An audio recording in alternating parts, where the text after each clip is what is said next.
So today I wanted to address a matter of grave importance, which is that I have been under attack for the last 2 weeks. I was just living my ordinary peaceful nun life, and I was attacked out of the blue by a cold virus. And I know in the teachings it says that what is the cause of sickness? You've harmed others' bodies in the past, fair enough, but we need to talk about the conditions that come into play. Right? So the weather has changed, all right, that's out of my control, but with so many people coming in the summer, surely one of them was the host that brought the infiltrator that attacked me out of the blue. And it did not only attack me, it attacked my friends. One by one, all of us peaceful monks and nuns minding our own business went down one by one by one. And we saw that. But we know how to take care of each other, yeah? We're a team. We covered for each other. So we came out of that. But then I was already 2 weeks behind because this merciless attack occurred at the worst time of the year. This is peak season. The most guests are coming now. We need to be ready to serve. And we were down. But that's okay. All right, I'm 2 weeks out. All right, trying to take care of my friends. Keep going. And then because I'm 2 weeks behind, of course, I have my schedule planned through July, as you know. So 2 weeks is a big deal. And now my boss starts coming after me. I know I've ordained, I don't actually work a job, but I always have a boss who's always asking me to do something I don't want to do with an unreasonable deadline. So there I am, my boss is coming after me, I'm under attack, okay? I'm like so not resourced, getting out of this cold, being attacked by my boss, and I'm like, okay, maybe let's try and take a break. I open the news.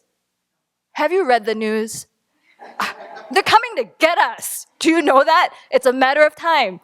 They've been getting these people, that people. It's a matter of time. I'm just going to be rounded up, interned, executed by a firing range. I'm under attack, okay? All right, so turn off the news for a bit. And again, I'm just trying to recover, from a very difficult attack that just came out of nowhere. When suddenly I hear, maybe, that people are saying things about my teacher that are just not true. You know what? You can tell yo mama jokes or whatever it is, but for a Buddhist, if you talk yo teacher statements that are not true, that's it. That's a line in the sand. You have messed with something you really shouldn't have messed with. This is my teacher, my monastery. It reflects on me and I have to do something. How have you been the last 2 weeks? Doing okay? That's how I've been the last 2 weeks. All right, at some point, I think I wrote yet another one of these long essays to Venerable Children who was like, that's very nice. These are a lot of ideas about what to do, but it sounds like there's a lot of anger in there. I'm like, what does she mean? I am defending something, I don't know what, but defending something, okay? I'm defending, right? I'm under attack. There's a lot of attack from all corners. I'm defending something. She's like, what? How does anger see the world? What does it expect? What does it want? Like, all right, okay, all right, start looking inward.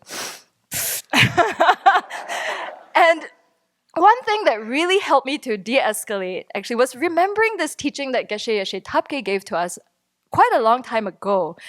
But in it he said, you know what, no matter what happens to the three jewels do not need us to defend them, the Buddha, Dharma, and Sangha. He said, no matter what happens, it is prophesied apparently, right, that what's going to destroy Buddhism is people not practicing the Dharma themselves. It's the practitioners who are not practicing, who wind up doing all kinds of infighting that is going to destroy the Dharma, not the three jewels. So I was like, wait, yeah, who am I trying to defend? Yeah, my teacher doesn't need my defense. My monastery doesn't need my defense, whatever I imagine that might be. This is just plain old anger wreaking havoc as usual in all its different ways. But I think it gets very seductive when it's like some religious thing, for a nun, right? It's like now I'm defending the faith, whatever that means. And so it was just helpful to hear this from Geshe Tabke. The three jewels do not need your defense, number one. And it really lands for me because he is someone who has seen his whole country and monastery get destroyed. Yeah, it's not just like, I'm telling you something from scripture. It's like, I've lived this. He is not angry with the Chinese communists, period. That is not what destroys Buddhism. So, it's like, okay, it's coming from someone who has very deep experience about this. Think about it. And another piece that led me to think, to reflect, is how the Buddha said, right, when you are angry, or maybe it's if you're angry, you are not my disciple. Yep. When you're angry and you follow that anger, you're not following my teachings. And so I just spent some time reflecting on that, because it's like, when I set up this enemy thing and the idea that there's someone who can excommunicate you or harm you or whatever, I'm like, you are excommunicating yourself, right? Because it's the anger that the Buddha is pointing out. If you're following this anger that's running amok and harming other people, that is not what I taught. Okay, whatever rhetoric or propaganda you're using to dress it up to yourself, to other people, anger is anger. I did not teach that. It harms you. It creates incredible negative results in this life and future lives. Here are the antidotes. Remember, I taught them. Go look at them and apply them, right? The answer is not to say someone else this destroying the faith, or we have to excommunicate them, or then it becomes like this horrible sand pit, it's everything. Yeah, we know this. It's all over again, just in a religious sphere. Yeah. So that was a good reminder to myself not to, just keep sliding down that terrible slippery slope. And to come back to that. So for 2 weeks, I excommunicated myself. I was not a disciple of the Buddha in that sense. And I just let the anger run the show, and I wasn't mindful of catching it. Especially because, just this story of I'm being attacked. I realized the moment I start from the position of defense, what can I do to protect, to help, to support?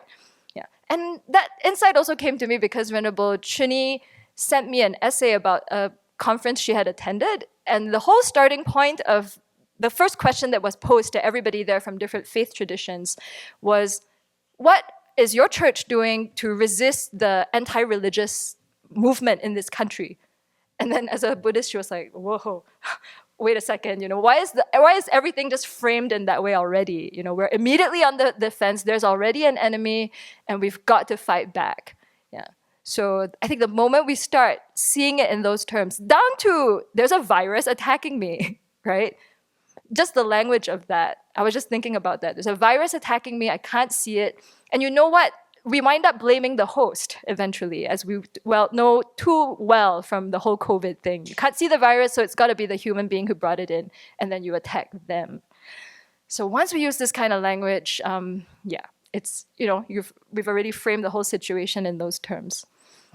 So the 3 jewels do not need by defense.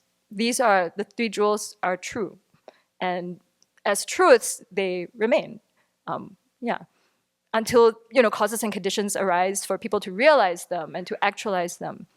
So my job is to do my best to practice what the Buddha taught, to overcome that internal enemy. That's what I need to be on the guard against, to defend my mind against, but really to heal my mind from, I think, this anger when it comes up in all its guises, and to really work on catching it earlier. Otherwise, it's just going to go viral and truly make everybody sick. Thanks for living with me.